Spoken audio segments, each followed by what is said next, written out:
ka-greenie, good day po mga ka-greenie, saan man kayo naroroon ngayon. Good evening, good morning, and good afternoon po sa inyong lahat. Ayan, maaraw po na afternoon dito po sa area namin sa 4th Area, Manila.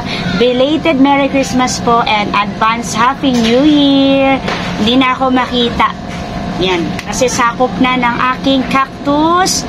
Ito yung pencil cactus ko or fire stick. Long lasting po ito. Kasi ito po ay napakatagal na sa akin. Ito po yung kauna-unahan kong cactus. Kasi 3 years na po ito. At nakalagay lang po siya. Ayan po. Sa maliit lang na pa. Pero ganito siya kalaki. Ayan. Ngayon, ilalagay ko na po siya dito. Sapat ko na ito. Hindi po masyadong malaki. Kasi kapag gumamit ako ng mas malaki, meron naman po akong malaking pot. Kaso pag gumamit ako, lalaki po siya ng sobra, ayoko naman po siya masyadong lumaki kasi sinasakop niya po yung mga katabi niya. Kaya, ito lang po yung gagamitin ko sa kanyang pot. Malaki na po ito. Before po, nabili ko lang po siya ng, maliit lang po, ganyan. Ganito. Ito, ganyan.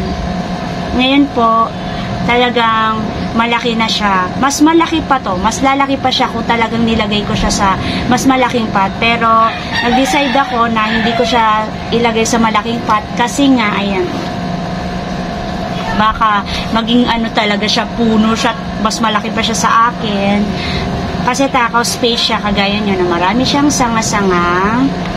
Ito po ay na-propagate ko na. Matagal na rin po yung propagation ko. Sa pagkakatanda ko, ang propagation ko na ito ay binigay ko. Ganyan, putol-putol lang po ang propagation niya. At marami na naman siyang bagong tubo. Kasi makikita nyo po yung pagkakaiba niya kapag bago. Ayan po. Kulay ano siya, lemon green. Ayan po o, sa taas, mga lemon green. Ayan po o. Iba po talaga yung mga old na ayan o, stem niya or yung parang mga trunk niya kasi green na po. At pag nag-propagate po kayo, medyo iwas po kayo sa kanyang, ayan po, parang katas niya. Meron po kasi siyang ano, parang white. Sa pagkakaalam ko ay Makati siya. So kapag allergy ka, iwas ka po dito. Ayan. Parang meron pong lumalabas na tubig-tubig na kulay white sa kanya, kaya ingat po tayo.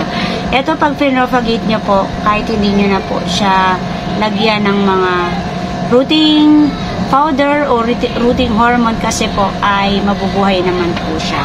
So ngayon, ang gagawin ko po ay ililipat ko po siya sa mas malaking pot kasi nahihirapan na ako tingnan siya at parang nagmamakaawa na siya sa akin. Doon ko lang kasi siya nilagay sa mga katabi ng pot, yung mga empty pot ko. Doon ko lang nilagay. At kinakalabit niya na ako. Parang sabi niya sa akin ay iripat niya na ako. 3 years na po ito sa akin. Matagal na po ito. Ito ay isa sa tanim kalimot. Ibig sabihin po, kahit iwan niyo po siya, kahit hindi niyo po siya iniintindi, at ulan na lang ang magdidilig sa kanya, okay lang po sa kanya, di siya mamamatay. Hindi po kayo iiwan nitong pencil cactus na ito, or fire stick. Medyo mahirap siya tanggalin, pero natanggal ko na, ayan. At ayan po, or root bound siya. Hindi po siya makabulusok ng laki ng or dami ng kanyang roots kasi po, maliit lang po yung pot niya. So ngayon, ayan, ilalagay ko na siya sa mas malaki. Nako, lalaki na naman to. So, matutumba lalo siya kasi, malaki na siya. Mahaba pa. So, igaganyan ko na lang siya para pang support. Yan. Hindi po ako, or hindi ko po tinanggal yung kanyang old soil. As is na po yun. Magdadagdag na lang ako ng soil.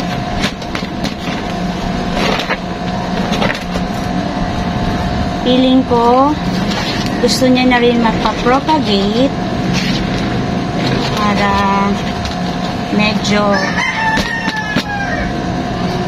bumaba siya. So, siguro sa mga susunod na araw, ititrim ko siya, ikakat ko siya. Gagawin ko siyang bonsai para hindi siya ganito kataas. Taas po, oh grabe. Sobra niya pong taas. Wow. O, dahil po nilagay ko siya sa mas malaking pot, so, asahan ko na mas lalaki siya. Mas dadami yung kanyang trunk. Yung mga branches niya mas lalaki at magkakaroon pa ng maraming stem niya. O yan, yung mga trunk niya o yung branches niya. Ayan. So, same lang po ng potting mix ang aking pencil cactus, pumice, rhisal, vermicast, at saka yung compost ko.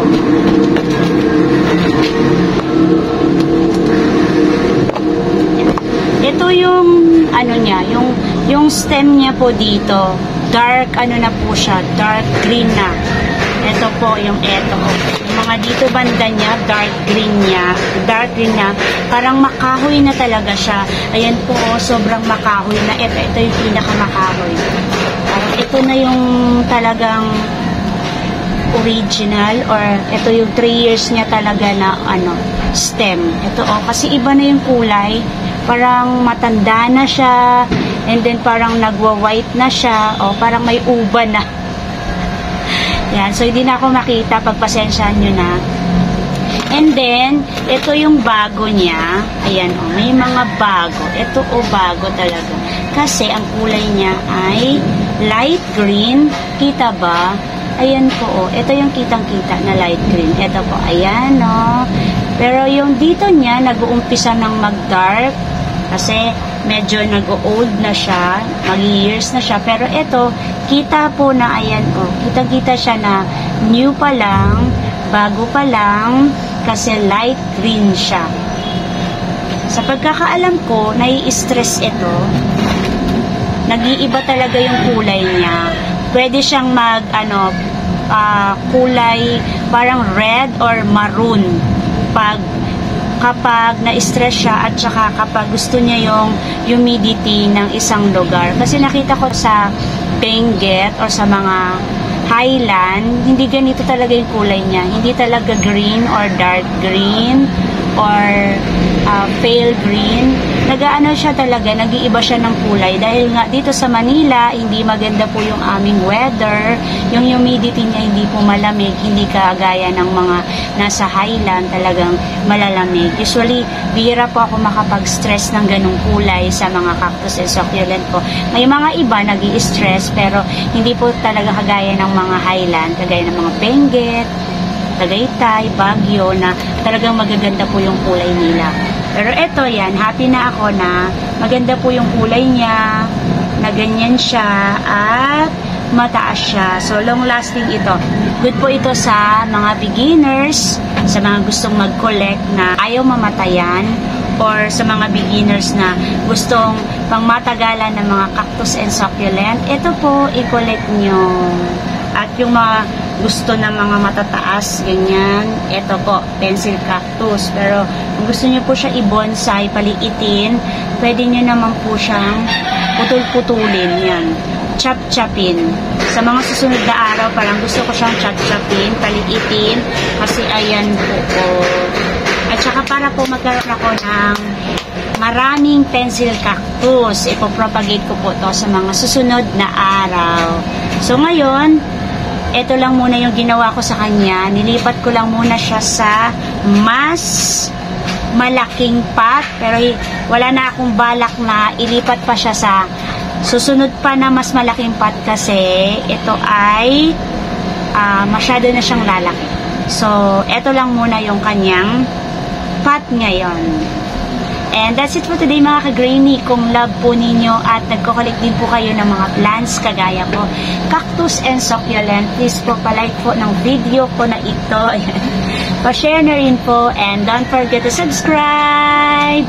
Ana Duran po. Thank you Lord sa araw na ito. May God bless you all. Bye-bye po mga ka-Grainy.